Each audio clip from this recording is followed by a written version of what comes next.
Lives with a surge in cases of insecurity. In the latest incident, 15 people died in an exchange of gunfire between herders and bandits who raided the area on Thursday to steal cattle. The same day, 6 people died when bandits attacked a vehicle they were traveling in along the Marsabit-Badassa Road in Marsabit Central Sub-County. 11 other people were left with gunshot injuries. Speaking at Nyakemincha Secondary School in Nyamira County, Interior Cabinet Secretary Fred Matiang'i condemned the attacks, calling for an end to the perennial cattle rustling menace among pastoralist communities. The CS affirmed that the government has reinforced security as part of efforts to restore calm in the region. Kuna shida kidogo ya usalama pande ile ya Samburu na Turkana, tayari tumeongeza askari pande ile kwa sababu shida ya wizi wa mifugo imekuwa pande hiyo wakati wote, lakini sasa tunajaribu kuwazungumzia viongozi wa pande ile wafanye kazi yao pia, wafanye juhudi kuongea na wananchi, kuwaeleza that killing each other is not a solution. It doesn't help. If there are challenges of resources, we share them and work together. He challenged leaders of conflicting communities to engage the residents in peace talks to avert further loss of life. For Easy Friday, I'm Safin Acheng Oma. Now, the House Health Committee has summoned the newly instituted Kenya Medical Supplies Authority, Kemsa board, on allegations of a looming sacking of over 900 employees. Now, the committee's chair, Sabina Chege, said Kemsa should not use mass sacking as a restructuring process. The committee asked affected employees to remain calm as they engage the authority's management on the matter. Anxiety remains rife at the Kenya Medical Supplies Authority, Kemsa, after the management directed a section of employees to work from home in what the authority termed as part of the restructuring exercise. The affected employees terming the new development as a ploy by the newly instituted board to lay them off. On Friday, the National Assembly Committee for Health has denied any knowledge of a looming mass sack, calling for calm as they engage with the board on the matter. We have not personally, as a committee, interacted with the board, but next week you're going to meet with them so that we can understand where they are coming from. So we might not interfere with what they are doing now, but once we have an understanding, we can be able only to offer an advice onto the way forward. But I would request the people who are working Kemsa to remain calm. The committee's chair, Sabina Chege, claims the ongoing investigations of alleged fraudulent activities at the institution might be the basis of the recent development. Our investigation initially. Speaking in Mombasa during a stakeholders meeting to discuss high cost of healthcare in Kenya, Chege at the same time urged the National Treasury to fast-track the disbursement of 6 billion shillings, monies meant to cater for the medical insurance policy through NHIF for over 5 million needy Kenyans. We are looking towards UHC. And UHC, where we are saying the people who can be able to afford at all can be able to go to a facility, walk in and walk out without paying a penny. And for those who can be able to afford, then they'll be able to complement or supplement what the others can't be able to pay. Juni Karisa Mbele from Mombasa County for the Easy Friday. Let's head to the courts now. Former Laikipia North Member of Parliament Matthew Lempurkel has been sentenced to a 1-year jail term for assaulting Laikipia North Member of Parliament Sarah Korere. In her verdict, Principal Magistrate Helen Okwani said evidence adduced in court proved that the former Laikipia North Member of Parliament assaulted MP Sarah Korere in the year 2016. The former Member of Parliament was not given the option of a fine. The former Laikipia North Member of Parliament, Matthew Lempurkel, will now spend a whole year in prison after being found guilty of assaulting Laikipia Member of Parliament, Sarah Korere. On the 21st of November 2016 at Harambee House in Nairobi County, Lempurkel is believed to have assaulted Sarah Korere by slapping her on the left cheek and kicking her on the lower abdomen, thereby occasioning actual bodily harm. In her sentencing, Senior Principal Magistrate Helen Okwani found Lempurkel guilty of assaulting and sentenced him to 1 year with no alternative to a fine. So we are going to appeal to that decision on Monday. Meanwhile, in a judgment delivered by the Supreme Court, the extradition proceedings against former Cabinet Minister Chris Okemo and former Kenya Power CEO Samuel Gishuru will continue, with the DPP left to determine the next course of action.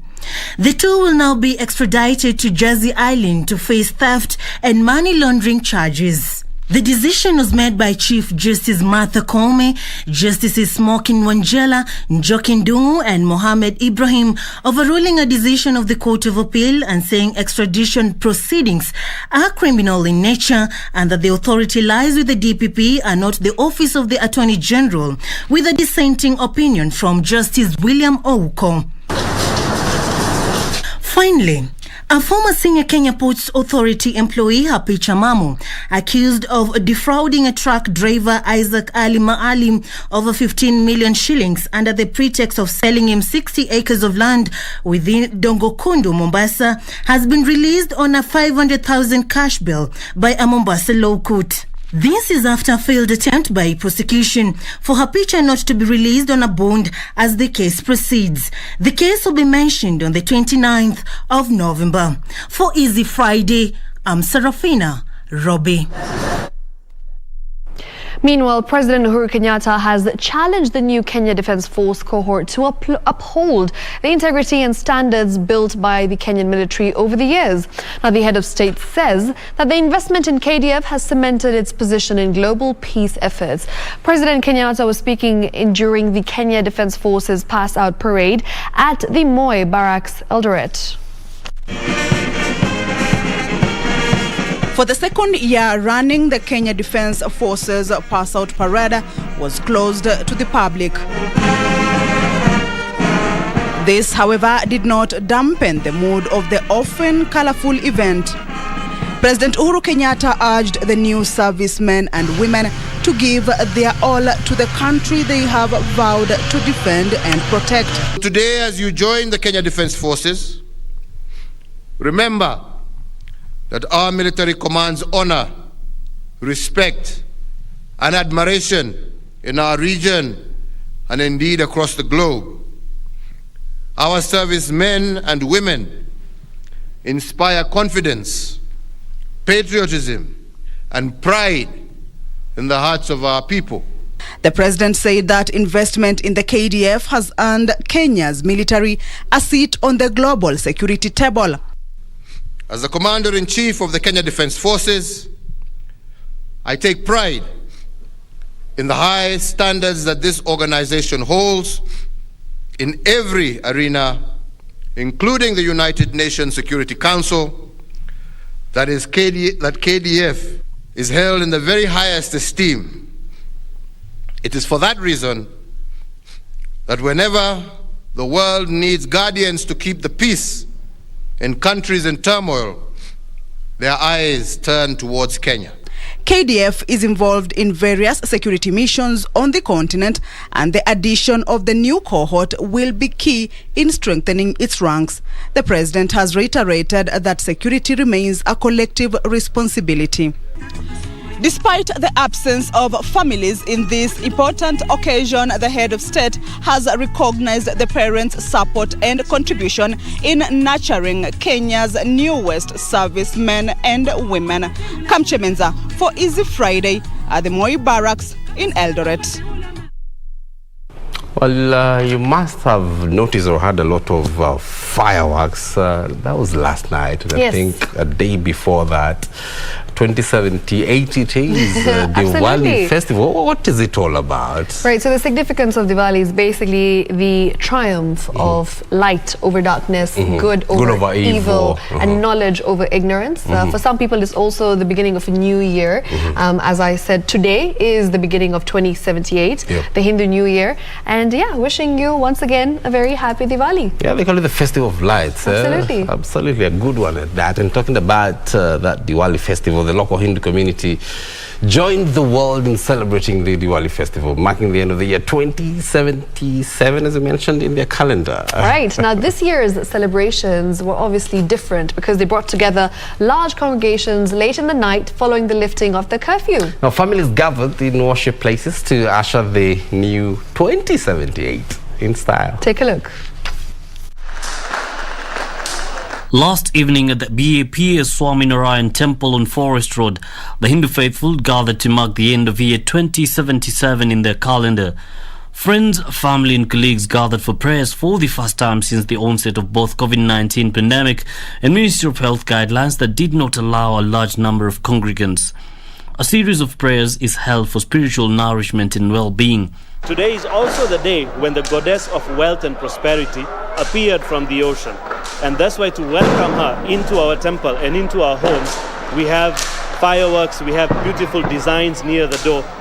And then up there in the main hall, we have the puja, that is a devotion, whereby people are worshipping books of accounts. So everyone brings in new books of accounts, their ledger books, to be worshipped, so that God graces upon them and there is prosperity in the business and there is good growth of the business when we open on the day after the new year. Outside the temple, pomp, color and fireworks fill the air. From the little ones to the adults, everyone shares the excitement. I was really looking forward to Diwali this year because we hadn't gotten to celebrate it for a long time, and it's a celebration where everyone comes together. You can see the air, there's so much happiness around, so I was really looking forward to it this year. And we have missed celebrating this, meeting people and dressing up, of course. So Diwali this year it hits much more because now we know the significance and we understand the value even more. And Friday, being the first day of the year 2078 in Hindu calendar, the faithful gather at the temple and make offerings to God as they begin another year. Over 1,500 different vegan offerings are made. The monsoon is just concluded, so we have got fresh crops from the farms. So when we harvest those crops, we offer the first food items to God. So this is a time we offer various delicacies to God and then we accept it back as the sanctified food. The faithful say they look forward to more festivals while at the same time observing the set protocols to avoid spreading the viral coronavirus. With the beginning of a new year and the celebration of the Festival of Light to commemorate it, the community is now looking forward to a fresh start with hopes of good health, unity and prosperity for not just themselves but the global community as well. Yusuf Far reporting for Easy Friday from the BAP Swaminarayan Temple, Nairobi. Well, shun divisive politics. That's the clarion call by the Deputy President William Ruto. We're looking at that and other political stories and other stories that's been shaping up in not too long. We take a breather. Absolutely, let's take a breather. But before that, remember you can always interact with us on social media. The hashtag is Easy Friday. Tell us where you're watching from. Tell us if you celebrated Diwali. Yep. And tell us how your weekend has begun. At KBC Channel 1, at Shiksha Arora, at John_Kago_M. Get in touch and we will definitely say hello to you. For now, let's take that break. Absolutely. In local language, those lights, so Diwali, they call it Baruti. Let's take a breather. We're back in a moment.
Kenya Defence Forces, KDF, announces the recruitment of General Service Officers, GSO Cadets, Specialist Officers, General Duty Recruits, Tradesmen and Women, and Constables scheduled for the month of November 2021.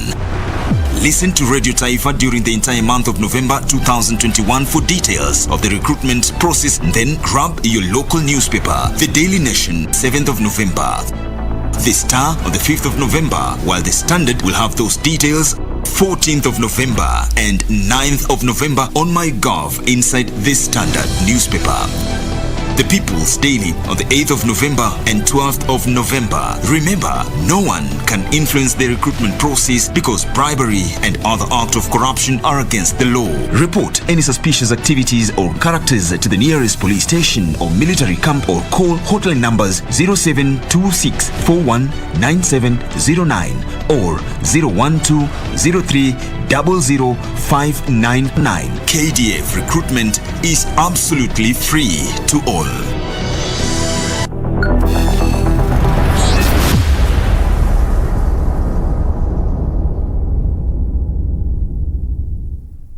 To get Philippians 1-6 as your Skiza tune, dial star 811 star 965 hash.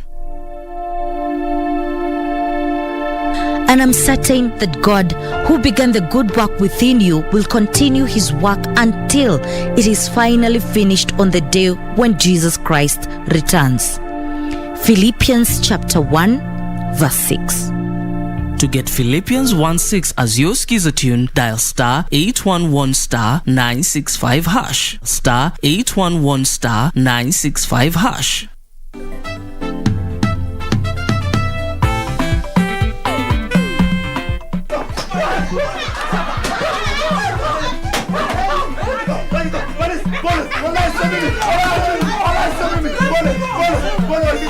Do you have any idea what we could do with that much wealth? You can make any note that you want. One the brown one is my favorite. I have lost a grand total of 28,400 and I'll be very happy if I can get it by next week. At the next week? How about later today? Next week is a long time from now. We might just get another excuse. Today, Farah.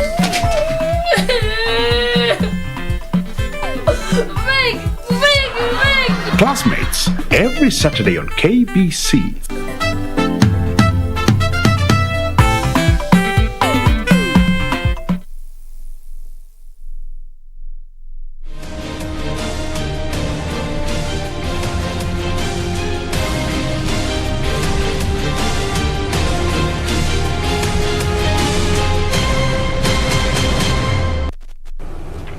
Welcome back to Easy Friday. We're glad you're watching KBC Channel 1, where we're telling you what's happening in the country and beyond. All right, now Wiper leader Kalonzo Musyoka's presidential bid got a major boost after women leaders from central and lower eastern counties endorsed him for the top seat. Now, the women leaders who visited Kalonzo at his Yatta farm said they are advocating for a peaceful country and that Wiper leader fits their bill. Now, the leaders pledged to be Kalonzo's ambassadors in the mountain region. Kalonzo, while welcoming the endorsement, said his 24-hour economy model, coupled with free data to the youth, will spur the country's economic development. Debate ya juu ya Mlima Kenya inakwisha. Imeisha leo. Hata kusema kila mtu akitoka wapi ni kwenda Mlima Kenya. Wapi anapanda Mlima Kenya? Basi Mlima Kenya iko hapa leo Yatta. Serikali tutakayounda ya Oka, Wiper ikiwa mstari wa mbele, itahakikisha kwamba watoto wetu form 1 to form 4 wanasoma bila karo. Wapi shangwe na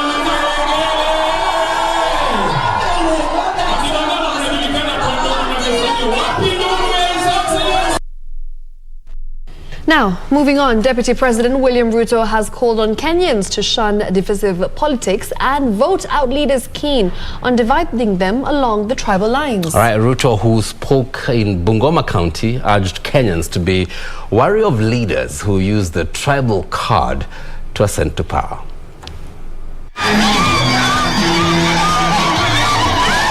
Day Tutua on a vote-hunting mission in the larger Mount Elgon, Bungoma County, so Deputy President William Ruto and his allies centered their message on urging Kenyans to avoid being divided along the ethnic lines by selfish politicians. Hakuna haja ya kuning'inia kwa chama ya kabila yako, ana hali una pretend ya kwamba unataka kiti ya kitaifa. It is not possible. In fact, it is a contradiction for anybody running an ethnic party to pretend that they can run for a national position. I want to ask my colleagues, for the sake of Kenya, let all of us do what we must and ensure that we have national political formations that will bring Kenyans together so that we can compete on the basis of an agenda and a plan, not on the basis of ethnicity.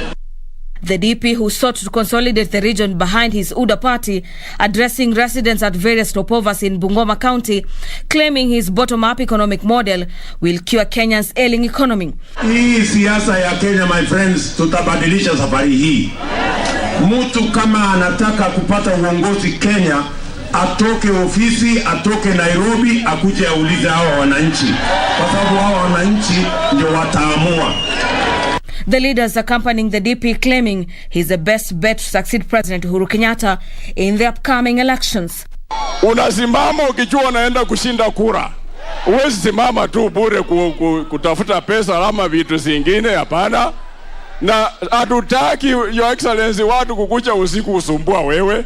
Tunataka wanakucha mchana wananchi wakiwaona hawa. Sisi watu wa Mount Elgon hatubahatishi. Wewe kura yetu tumekupatia. Ile watu wanajaribu kupinga yale naibu wa rais anasema amefanya katika serikali. Nyinyi mnajua hii barabara si ati imejengwa juzi. Ilijengwa between 2013 na 2017. Ama sio hivyo?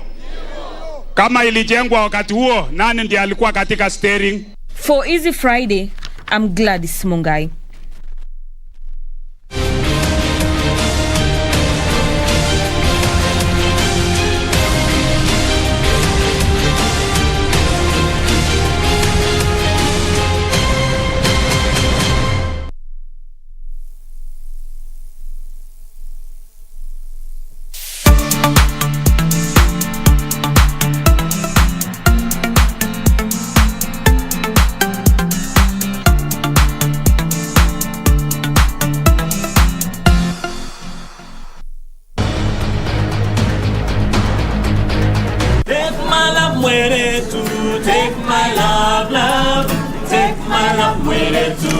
Competition? Who said anything about competing with that? Tonight is my night. What is he doing here?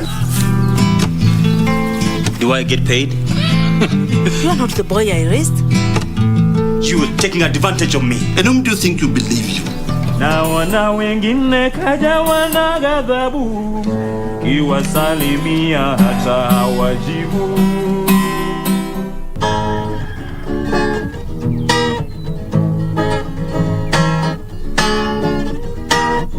Kizungu mingi, pombe na kizungu mingi, pombe na kizungu mingi, pombe na kizungu mingi, pombe na kizungu mingi. All right, that was incredible. The energy, oh man, I really felt it.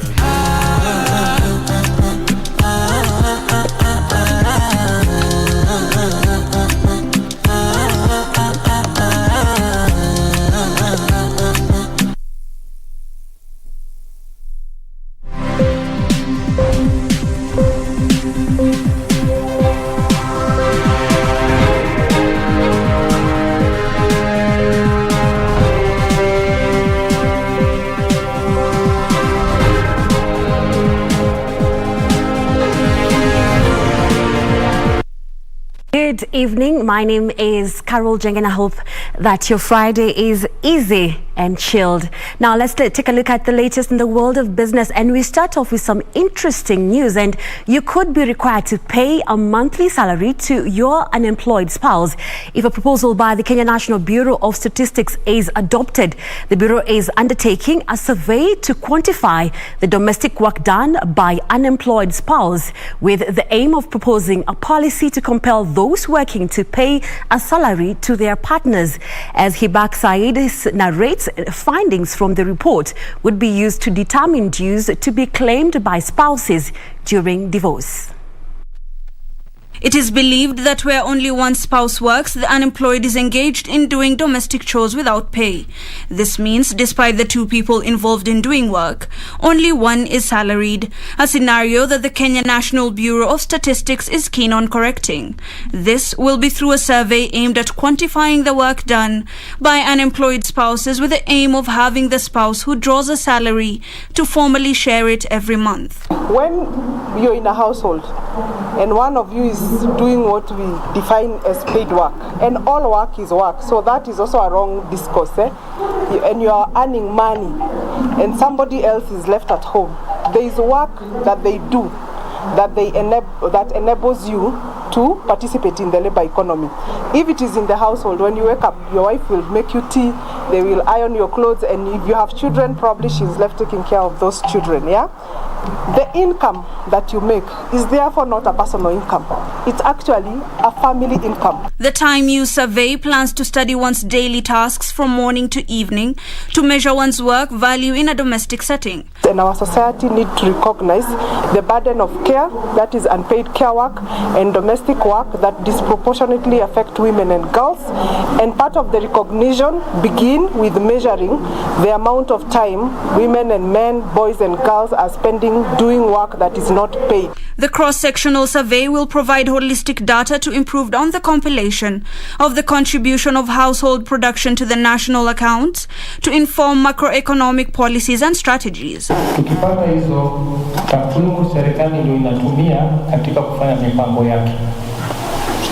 Kufanya nini?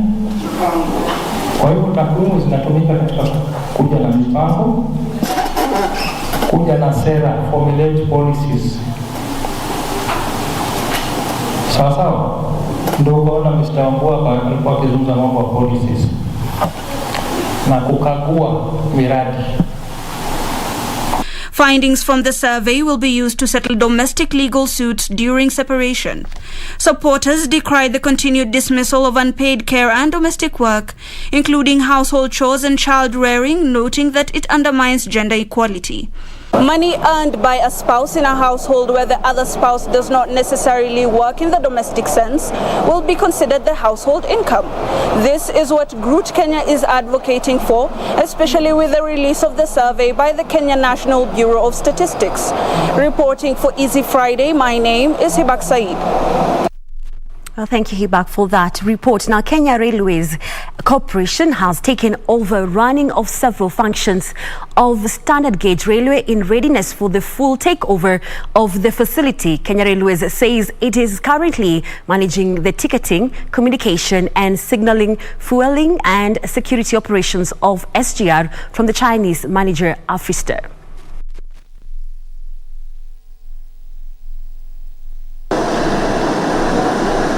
Kenya Railways is expected to assume the management of the standard gauge railway from the 1st of June 2022, according to the 2019 reviewed contract. The takeover was brought forward by 5 years from 2027 to 2022, when the China Roads and Bridge Corporation reviewed the contract with Kenya Railways in 2019. The government is keen to have Kenya Railways take over full standard gauge railway operations by May 2022. So far, Kenya Railways has taken over operations like ticketing, security, fueling, among other services. KRC Chair, Major General Retired Pastor Awita, says the corporation's hundreds of staff have so far been trained by Afrista on various operational aspects of SGR. We are also in the process of rolling our continuous professional development programs for the rail sector. We are undeniably grateful for the government's focus and support in the modernization, expansion and revival of the railway infrastructure and operations in our country. The SGR line from Nairobi to Mombasa was constructed at a cost of 327 billion shillings through Chinese loan financing. Kenya Railways has further said the ongoing rehabilitation of the Nakuru to Kisumu line will be completed before the end of this year. Alan Oko, Easy Friday. Now let's take a look at what's happening in Nairobi County, where the residents within the Nairobi Centre will from next month use a new digital payment platform to pay for various services. Now Kenya Revenue Authority Commissioner General Githimboro says with a new integrated revenue collection system, it would help the Nairobi County to net 19 billion shillings in revenue annually. You can find these stories and more on our website at kbc.co.ke. That's all we've had for you. My name is Carol Jenger. Have a good night.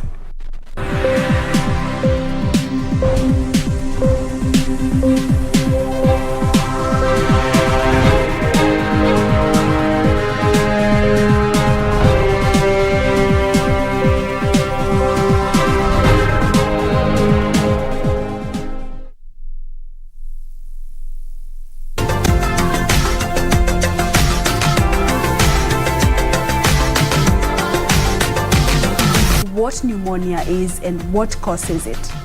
Is an infection of the lungs, and this infection can present in different ways. What are the possible complications for when a child is sick with pneumonia?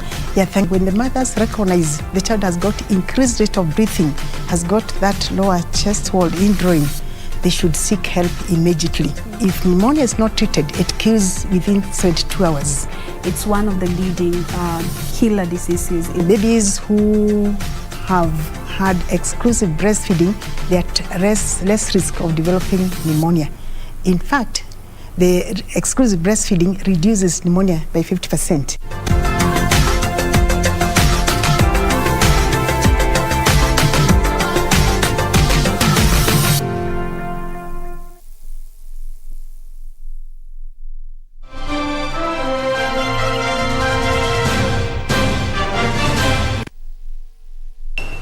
Well, let's take you through sports tonight.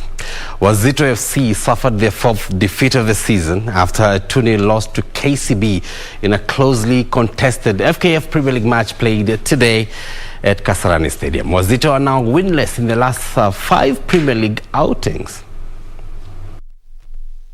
The Bankers started the match on a high note and opened the scoring in the 5th minute through Derek Otanga. Minutes later, the visitors went close to making it 2-0 following a great run from Otanga, who spotted Mazembe into the box, but his effort went wide. Wazito responded quickly, but Vincent Oburu could not beat Gabriel Adinka. Otanga scored his brace in the 54th minute to hand KCB the victory. Wazito are now winless in the last 5 Premier League games. Imekuwa game ngumu. Tumepata bao mapema, Wazito wakakam all out kujaribu ku equalize. Tumejaribu ku counter attack, hatukupata kutumia chances zetu, but hiyo ni mpira. At the end of the day, nafikiri vijana wamefanya kazi nzuri. Always ni difficult kuchase game. Una take all the risk. Kwa hivyo na maanisha ukitake risk pia unataka kukaa na mpira, upress ukiwa na mpira kwa mguu, jaribu kutafuta nafasi mingi. Lakini pia wakati mwingi pia unapigwa counter but the mentality na mindset ya kujaribu kusukuma ipo, because pia nafasi tumepata mingi. Kwa hiyo wakati kama ningekuwa na washambulizi kabisa wale walikuwa nitumia hii mechi, nafikiri tungepata taba moja. Daniel Mwendwa, Sports. Now, veteran Baldev Chaga, winner of the first mini rally in 2018, leads a strong field in the mini classic rally at the end of a first day that saw the competitors start in Nairobi and finish in the shadows of Mount Kilimanjaro. His Porsche 911 leads Geoff Bell's Datsun 240Z and legend Ian Duncan's Rover V8.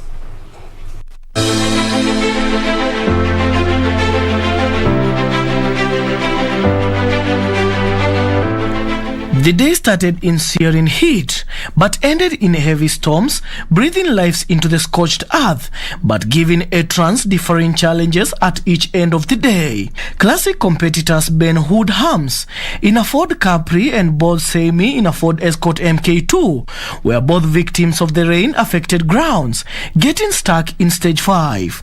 Pierce Dakin was forced to retire his Datsun 280V with electrical problems, whisked in 4th place, and Asad Anwar's Toyota Levin suffered mechanical issues.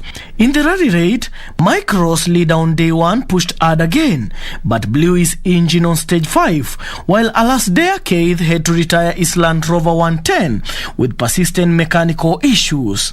Mark Glenn will take on lead over 7 minutes into the final day, ahead of Rossfield, both driving CRTs. Baldev Chaga topped the East African Safari Classic Rally leaderboard in stage 4 and 5 and stays top of the pile going into the final day, despite flying off the track in stage 6.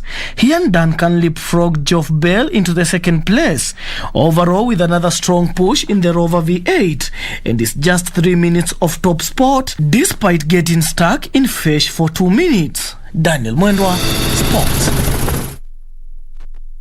All right, now former Harambee Starlets player Samantha Akinyi has begun her coaching journey after being duly certified after attending a CAF D coaching course in Babadogo.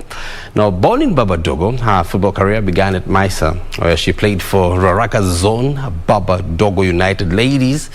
Akinyi later joined FKF Women Premier League side, Makolandas FC. Now, in 2012, she earned her call-up to the Kenya Women National Team Harambee Starlets. Now, 46 other coaches were also duly certified after attending the 10-day coaching course that was in Babadogo.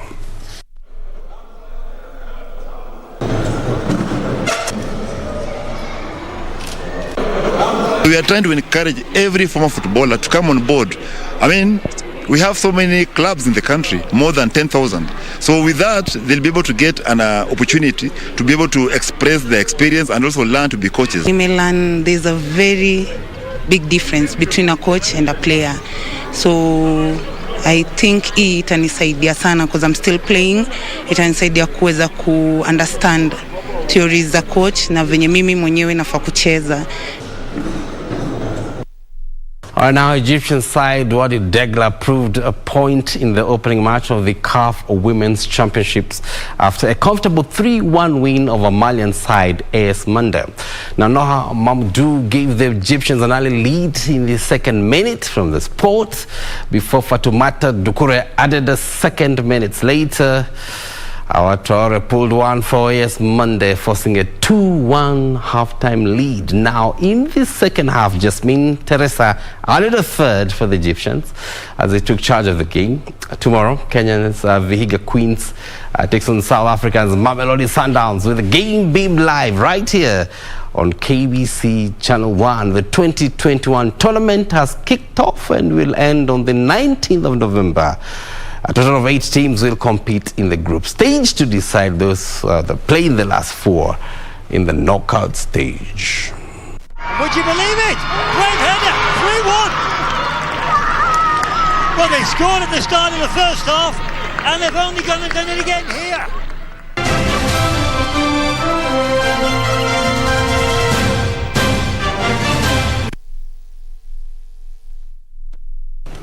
All right.